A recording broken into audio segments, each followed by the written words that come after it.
గతంలో మనందరం చూసాం, చంద్రబాబు నాయుడు గారు విద్య పైన చాలా ఫోకస్ పెట్టారు. ఆనాడే స్మార్ట్ క్లాస్ రూమ్స్ తీసుకొచ్చి టెక్నాలజీతో జోడించి చేస్తాం జరిగింది.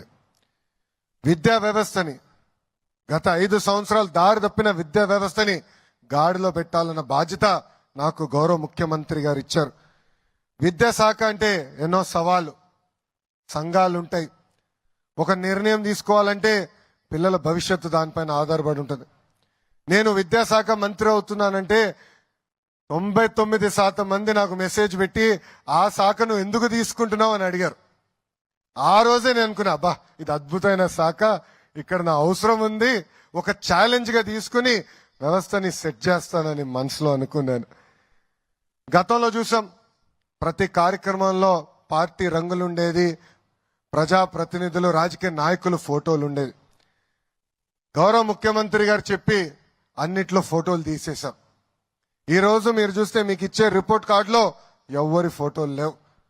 రాబోయే సంవత్సరం ఇచ్చే పుస్తకాల్లో రాజకీయ నాయకుల ఫోటోలు ఉండవు, పార్టీ రంగులు ఉండవు. అంతేకాదు, పాఠశాలలో ఏమైనా సంక్షేమ కార్యక్రమాలు చేయాలంటే పెద్దల పేరు పెడతాం జరిగింది. దాంట్లో భాగంగా డాక్టర్ సర్వేపల్లి రాధాకృష్ణ గారి పేరుతో స్టూడెంట్ కిట్లు ఇస్తున్నాం. ఇంకో పక్కన డొక్క సీతమ్మ గారి పేరుతో మధ్యాహ్న భోజనం కూడా మన ప్రభుత్వం ఈరోజు అందిస్తుంది.